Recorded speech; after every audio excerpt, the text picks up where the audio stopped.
Students, Radhe Radhe. તો આજે આપણે લઈને આવ્યા છીએ એક નવો લેક્ચર, બરાબર. તો અત્યાર સુધી આપણે તમારા પ્રકરણ માપનમાં બે સ્વાધ્યાય કમ્પ્લીટ કર્યા. સૌથી પહેલાં સ્વાધ્યાય 10.1 અને એના પછી સ્વાધ્યાય 10.2. આજે આપણે આપણા નવા સ્વાધ્યાય તરફ આગળ પ્રસ્થાન કરીએ, એટલે કે આગળ વધીએ. સ્વાધ્યાય 10.3. અત્યાર સુધી આપણે ભણ્યા સ્વાધ્યાય 10.1માં કે ભાઈ ચોરસની પરિમિતિ, લંબચોરસની પરિમિતિ, બરાબર. પણ જ્યારે પણ આપણે પ્રકરણ માપન શરૂ કર્યું ત્યારે જ મેં શીખવાડ્યું હતું કે ભાઈ આ પ્રકરણમાં આપણે બે વસ્તુ ભણવાનું છે. એક છે પરિમિતિ અને બીજું છે ક્ષેત્રફળ. આ આખા સ્વાધ્યાયમાં આપણે ચોરસ અને લંબચોરસના ક્ષેત્રફળ વિશે વાત કરીશું. ચલો જોઈ લઈએ. આખું સ્વાધ્યાય કંઈ અઘરું નથી. આખું સ્વાધ્યાય ખાલી બે સૂત્રો ઉપર આધારિત છે. કેટલા? બે સૂત્રો. કે સૌથી પહેલા કે સર લંબચોરસનું ક્ષેત્રફળ, બરાબર. લંબચોરસનું ક્ષેત્રફળ શોધવા માટેનું સૂત્ર આપણી પાસે એક જ છે. લંબચોરસનું ક્ષેત્રફળ બરાબર લંબાઈ ગુણ્યા પહોળાઈ. કેમ કે એમાં શું આવતું હતું? એક લંબાઈ આવતી હતી અને એક પહોળાઈ આવતી હતી. લંબચોરસનું ક્ષેત્રફળ બરાબર લંબાઈ ગુણ્યા પહોળાઈ. પણ ધ્યાન રાખજો કે પરિમિતિ અને ક્ષેત્રફળમાં કન્ફ્યુઝ થઈ જવાય નહીં. પરિમિતિ એટલે કે આકૃતિની ફરતે, આકૃતિની ચારે તરફ એનું જ્યારે વાત આવે ત્યારે પરિમિતિ, અને જ્યારે આકૃતિની અંદરની વાત આવે કે આકૃતિ કેટલી જગ્યા રોકશે એનો વાત થાય ક્ષેત્રફળ. શું થાય? ક્ષેત્રફળ. ચલો લંબચોરસ પછી બીજી જે આપણી પાસે વાત હતી એ હતી ચોરસની. કે સર ચોરસનું ક્ષેત્રફળ. આપણે જાણીએ છીએ કે ચોરસની ચારે બાજુની લંબાઈ કેવી હોય? સમાન. એટલે ચોરસનું ક્ષેત્રફળ આપણી પાસે થશે લંબાઈ ગુણ્યા લંબાઈ. અહીંયા જોજો સરવાળાની નિશાની નથી, અહીંયા શેની નિશાની છે? ગુણાકારની. અને પરિમિતિ અને ક્ષેત્રફળમાં હજુ કહું છું કે કન્ફ્યુઝન કરતા નહીં. ચોરસની પરિમિતિ બરાબર 4 ગુણ્યા લંબાઈ થાય, જ્યારે ચોરસના ક્ષેત્રફળનું સૂત્ર છે લંબાઈ ગુણ્યા લંબાઈ, એટલે કે એક જ લંબાઈનો 2 વાર ગુણાકાર. ઓકે, ચાલો દાખલાઓ તરફ આગળ વધીએ. સ્વાધ્યાય 10.3 દાખલા નંબર 1 શું કહેવા માંગે છે? જેમની બાજુઓના માપ નીચે પ્રમાણે છે તેવા લંબચોરસનું ક્ષેત્રફળ શોધો. શેનું? લંબચોરસનું. આ શબ્દ ઉપર આપણે ધ્યાન આપીશું. જો આપણી પાસે સૂત્ર છે લંબચોરસનું ક્ષેત્રફળ બરાબર લંબાઈ ગુણ્યા પહોળાઈ. દાખલા નંબર એ જોઈએ. લંબાઈ કેટલી આપી છે? જો લંબાઈ આપી છે 3 સેન્ટીમીટર, પહોળાઈ આપી છે 4 સેન્ટીમીટર. તો ચલો ક્ષેત્રફળનું સૂત્ર શું છે? લંબચોરસનું ક્ષેત્રફળ બરાબર લંબાઈ ગુણ્યા પહોળાઈ, એટલે આપણે એને L ગુણ્યા B કહી શકીએ. તો ચલો લંબાઈ કેટલી? 3 સેમી. પહોળાઈ તો કે સર 4 સેમી. 4 તરી 12 સેન્ટીમીટર. ના સાહેબ, સેન્ટીમીટર ના આવે. શું આવે એકમ? 12 સેન્ટીમીટરનો સ્ક્વેર. કેમ કે આપણે વાત શેની કરીએ છીએ? ક્ષેત્રફળની. આપણે જોયું હતું ક્ષેત્રફળ હંમેશા ચોરસ એકમમાં આવે. શેમાં? ચોરસ એકમમાં. એટલે આપણે એને બે રીતે લખી શકીએ. કાં તો આપણે એને સેન્ટીમીટરનો સ્ક્વેર લખી શકીએ અથવા તો ચોરસ સેમી લખી શકીએ. શું લખી શકીએ? ચોરસ સેમી. ચલો દાખલા નંબર બી. ફરીથી સેમ લંબચોરસનું ક્ષેત્રફળ. લંબચોરસનું ક્ષેત્રફળ L ગુણ્યા બી. ચલો દાખલા નંબર બીમાં લંબાઈ કેટલી આપી છે? Sir 12 metre. અને પહોળાઈ? સર પહોળાઈ આપી છે 21 મીટર. તો 12 ગુણ્યા 21. આનો આપણે ગુણાકાર કરીએ એટલે આપણને જવાબ મળી જાય. શું આવશે 12 ગુણ્યા 21? જોઈ લઈએ. 12 ગુણ્યા 21 0. સૌથી પહેલા 2 દુ 4, 2 એકા 2, 1 દુ 1 એકા 1, 2 5 2 252. અહીંયા શું આવશે એકમ? સર અહીંયા આવશે ચોરસ મીટર અથવા તો મીટર સ્ક્વેર. શું લખી શકાય? ચોરસ મીટર. કેમ? આપણે ઘરેથી લઈને આવ્યા ચોરસ મીટર? ના ના સર, આ જો એની બાજુઓના માપ શેમાં આપ્યા છે? મીટરમાં આપ્યા છે. શેમાં? મીટરમાં. એટલે આપણો જવાબ શું થશે? ચોરસ મીટર. બરાબર. ચાલો દાખલા નંબર સી તરફ આગળ વધીએ. સર 2 કિલોમીટર લંબાઈ આપી છે અને 3 કિલોમીટર પહોળાઈ આપી છે. ફરીથી એક જ વાત. લંબચોરસનું ક્ષેત્રફળ બરાબર લંબાઈ ગુણ્યા પહોળાઈ. લંબાઈ કેટલી? 2 કિલોમીટર અને પહોળાઈ 3 કિલોમીટર. 2 ગુણ્યા 3 કેટલા થશે? 6 કિલોમીટર. નાય. ક્ષેત્રફળ છે. શું જવાબ આવશે? 6 ચોરસ કિલોમીટર. શું આવશે? 6 ચોરસ કિલોમીટર અથવા તો કિલોમીટરનો વર્ગ. કંઈ પણ લખી શકાય છે. બંને જવાબ સાચા. ચલો દાખલા નંબર ડી. સર દાખલા નંબર ડી થોડું અટપટું છે. કેમ? સર જો લંબાઈ જે છે એ મીટરમાં આપી છે અને પહોળાઈ જે છે સેન્ટીમીટરમાં આપી છે.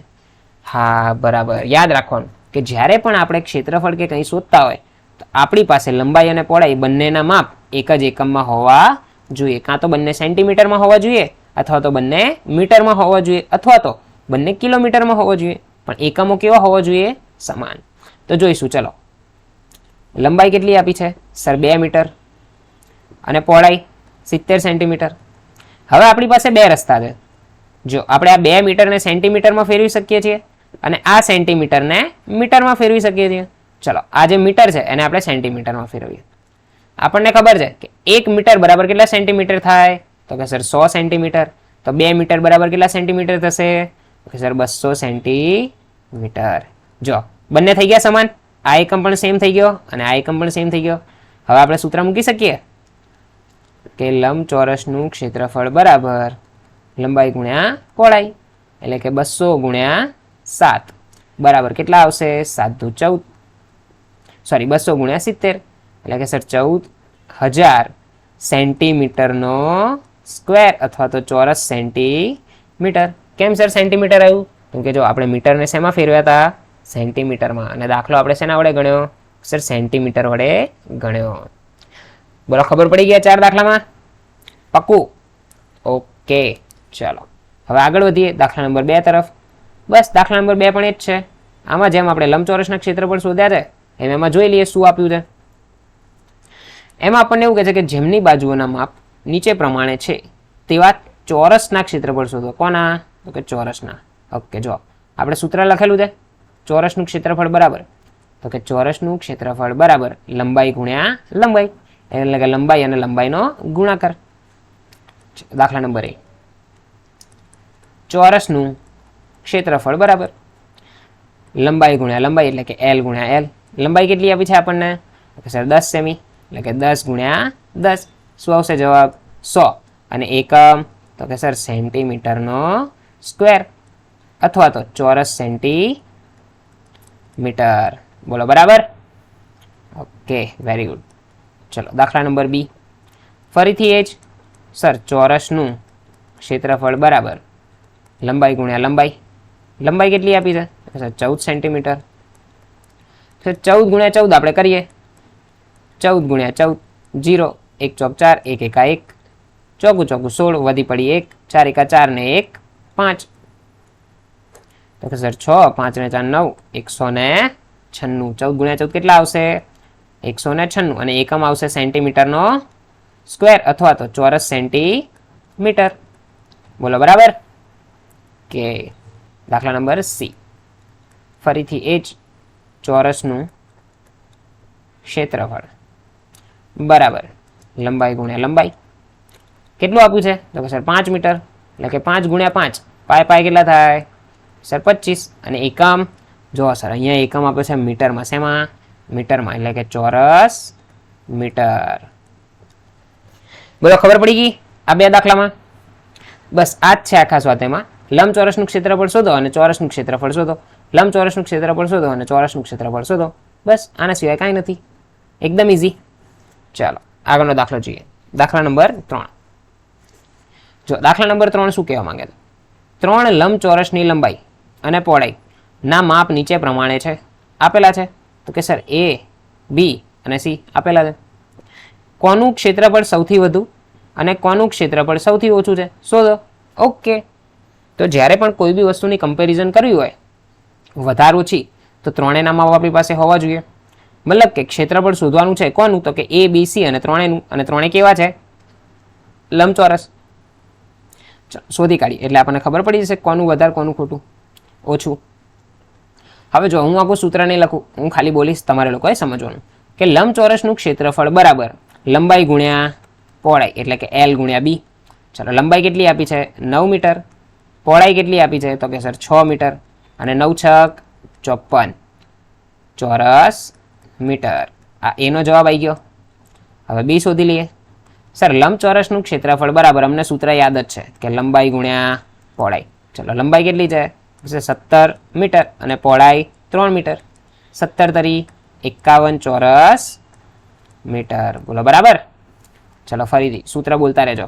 લંબચોરસનું ક્ષેત્રફળ બરાબર લંબાઈ ગુણ્યા પહોળાઈ 4 ગુણ્યા 14, 14 ચોક, તો કે સર 14 ચોક 56 ચોરસ મીટર.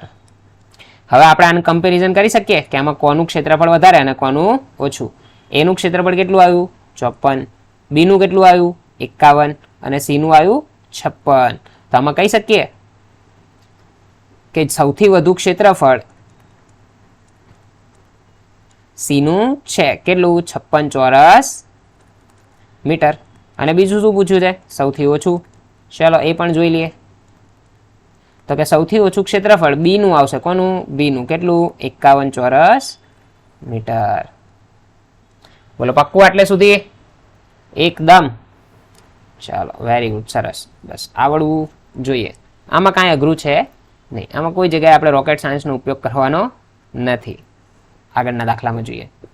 દાખલા નંબર 4 તરફ આગળ વધતા 50 મીટર લંબાઈ ધરાવતા લંબચોરસ બાગનું ક્ષેત્રફળ 300 ચોરસ મીટર છે. તો બાગની પહોળાઈ શોધો. આ સર નવો દાખલો આવ્યો. કેવો આવ્યો? નવો કાંઈ નથી, એક જ સૂત્ર ઉપર છે. બરાબર. આમાં આપણને જો શું આપ્યું છે? લંબાઈ 50 મીટર લંબાઈ. એલ આપી દીધા છે આપણને. 50 મીટર લંબાઈ ધરાવે છે. બીજું શું આપ્યું છે? કે લંબચોરસ બાગનું ક્ષેત્રફળ ઓલરેડી આપી દીધું છે, જે આપણે અત્યાર સુધી શોધતા હતા.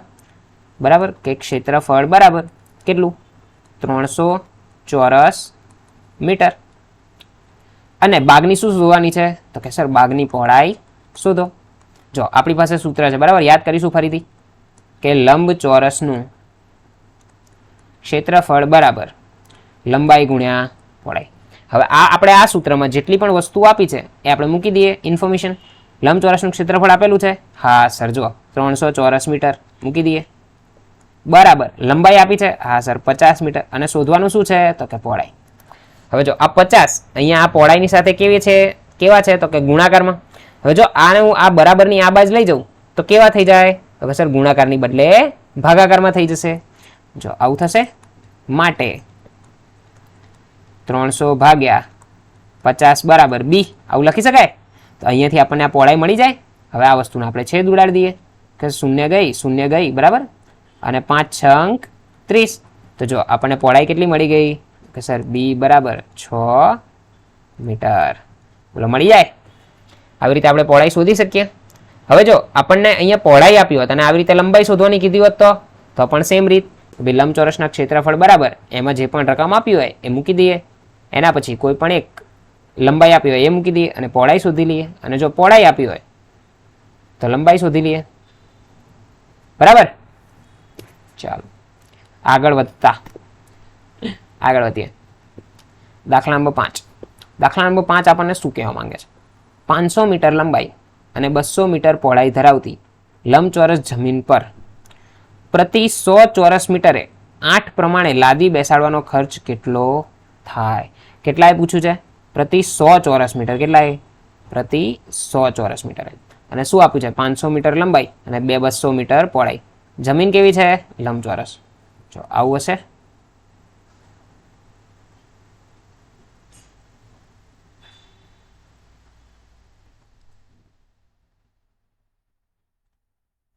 આપણે શું કીધું હતું કે જ્યારે પણ કોઈ પણ વસ્તુ ટાઇલ્સ કે એવું કંઈ આપણે જમીન ઉપર મૂકીએ તો એ જગ્યા રોકશે. તો આને લંબચોરસ કહેવાય. હવે આ લંબચોરસમાં આપણે ટાઇલ્સો લગાવવાની છે. શું લગાવવાનું છે? ટાઇલ્સો. એની લંબાઈ આપણને કેટલી આપી છે? 500 મીટર. કેટલી? 500 મીટર. અને પહોળાઈ કેટલી આપી છે? તો કે સર પહોળાઈ આપી છે 200 મીટર. આ લંબચોરસ થઈ ગયું. જેની લંબાઈ પહોળાઈ આપણી પાસે છે. અને એનું આપણે સૌથી પહેલાં શું શોધવું પડશે? ક્ષેત્રફળ શોધવું પડશે. શું? ક્ષેત્રફળ. કેમ કે લાદી બેસાડવાની છે લંબચોરસની અંદર. હવે આપણે લંબચોરસના એક્ઝામ્પલ તરીકે લઈએ તો આપણો ક્લાસરૂમ જ લઈ લઈએ કે આપણા ક્લાસરૂમમાં નીચે ટાઇલ્સો ને એવું લાગેલું હોય તો એક લંબચોરસ રૂમ બની ગયો. હવે એ ક્લાસરૂમમાં જો ટાઇલ્સો બેસાડવાની હોય તો ટાઇલ્સો ક્લાસરૂમમાં જગ્યા રોકશે. તો કે હા સર. તો જ્યારે પણ જગ્યા રોકવાની વાત આવે ત્યારે આપણે શું શોધવું પડે? તો ક્ષેત્રફળ શોધવું પડે. ચલો બધા સૂત્ર બોલજો. લંબચોરસનું ક્ષેત્રફળ બરાબર લંબાઈ ગુણ્યા પહોળાઈ. લંબાઈ કેટલી આપી છે? 500 મીટર. અને પહોળાઈ કેટલી આપી છે? 200 મીટર. ચલો 500 ગુણ્યા 200 કરીએ એટલે કે સર 5 દુ 10, 1 2 3 અને 4 એટલે કે સર 1 લાખ આવે. કેટલું આવે? 1 લાખ મીટર સ્ક્વેર અથવા તો ચોરસ મીટર. હવે આગળની રકમ વચ્ચે કે સર દાખલો અહીંયા પૂરો થતો નથી. આગળ પણ આપણને કંઈક પૂછ્યું છે. જોઈ લઈએ શું પૂછ્યું છે. પ્રતિ 100 ચોરસ મીટરે કેટલા? પ્રતિ 100 આપણી પાસે કેટલા છે? સર 1 લાખ. પ્રતિ 100 ચોરસ મીટરે 8 રૂપિયા પ્રમાણે લાદી બેસાડવાનો ખર્ચ. તો જો આપણે અહીંયા આવું લખી શકીએ કે જો 100 મીટરે પ્રતિ 100 ચોરસ મીટર બરાબર 100 ચોરસ મીટર માટે ખર્ચ બરાબર કેટલો આપ્યો છે 8 રૂપિયા માટે આપણે કેટલામાં જોઈએ છે 1 લાખ તો કે સર 1 લાખ ચોરસ મીટર માટે ખર્ચ કેટલો થાય આ તો સર રીત આવડતી હતી હવે આપણે આમાં કરીશું ચોકડી ગુણાકાર બરાબર સરસ તો કે સર અહીંયા 1 લાખ એમના એમ ગુણ્યા ઉપર 8 આવશે આના ગુણાકારમાં અને છેદમાં આવશે 100 અહીંયા ભાગાકારમાં હવે જો છેદ ઉડાડી દઈએ શૂન્ય ગઈ શૂન્ય ગઈ શૂન્ય ગઈ શૂન્ય ગઈ કેટલા વધ્યા તો કે સર અહીંયા વધ્યા 1000 અને 1000 ગુણ્યા 8 એટલે આપણને ખર્ચો મળી જાય કે સર 8000 રૂપિયાનો ખર્ચો થશે ચલો કેટલા રૂપિયાનો ખર્ચો થશે 8000 રૂપિયા એટલે આપણે એવું કહી શકીએ કે પ્રતિ 100 ચોરસ મીટરે જો 8 રૂપિયા ખર્ચો હોય તો લાદી બેસાડવાનો ખર્ચો 8000 રૂપિયા થાય આશા કરું છું કે આટલે સુધી તમને લોકોને ખબર પડી ગઈ હશે બરાબર આજના લેક્ચરમાં આપણે આટલે સુધી રાખીએ છીએ બાકીનું આવતા લેક્ચરમાં રાધે રાધે